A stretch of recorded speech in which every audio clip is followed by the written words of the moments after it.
प्रेम शुक्ला सीधे चुनौती दे रहे हैं अखिलेश यादव भारतीय जनता पार्टी को।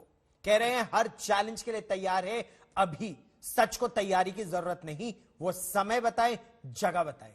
क्या बीजेपी ये स्वीकार करती है चुनौती? तैयार है बीजेपी? देखिए, बहुत बौखलाहट में है अखिलेश सिंह यादव। आजकल तो पत्रकारों की पिटाई तक करने लगे हैं जो कोई उनसे सवाल पूछ ले।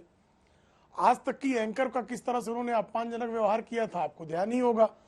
तो जो बौखलाहट है वो उनकी साफ दिखाई दे रही। क्या ये सच नहीं है कि श्रीमान अखिलेश सिंह यादव के पिताश्री श्रीमान मुलायम सिंह यादव ने निर्दोष कारसेवकों के रक्त से सरयू को लाल करने का कुकर्म किया था? इस कुकर्म से कौन इंकार कर सकता है? और यह कुकर्म, और पिछले जब 2017 के चुनाव हो रहे थे तो मुसलमानों के बीच जाकर श्रीमान मुलायम सिंह यादव कह रहे थे कि अगर आवश्यकता पड़ती तो हम और राम भक्तों की लाशें बिछा देते।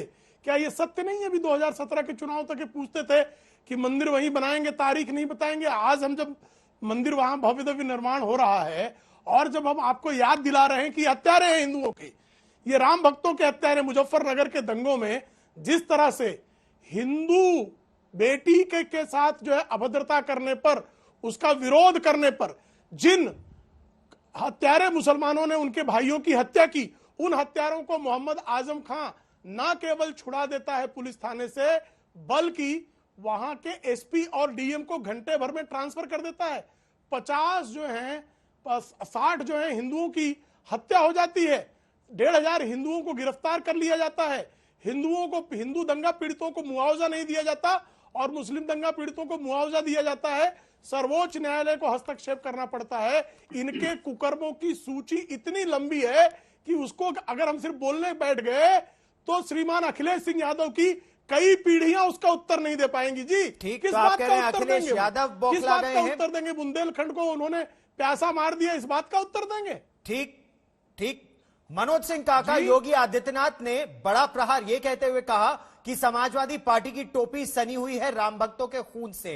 यहां पर आपने प्रेम शुक्ला को कहा मुजफ्फरनगर दंगों का जिक्र कर रहे हैं। क्या राम भक्तों के पुराने जख्म कुरेदकर आपकी समस्या बढ़ा रही है बीजेपी, या असल मुद्दों से ध्यान भटका रही है?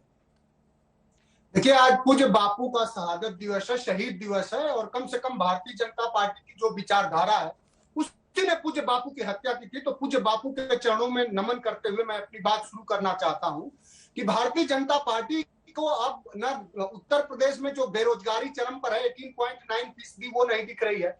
उत्तर प्रदेश में अब लोगों को 300 यूनिट फ्री बिजली मिलने जा रही है। अब समाजवादी पार्टी का संकल्प है कि उत्तर प्रदेश में गरीबों किसानों को 10 रुपए में भोजन मिलेगा, बेहतरीन भोजन का संकल्प है।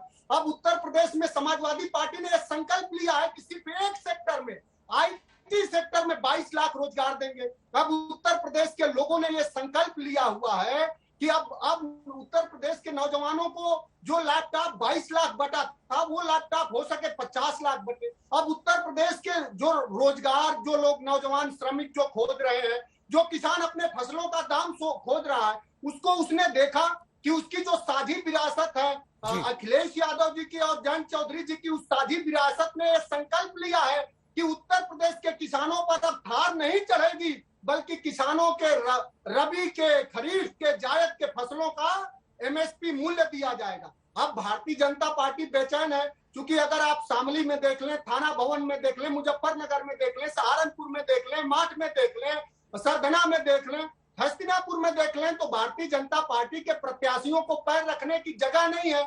अब ये बौखलाहट है, इनके उप मुख्यमंत्री तक को बेरंग लोगों ने लौटा दिया।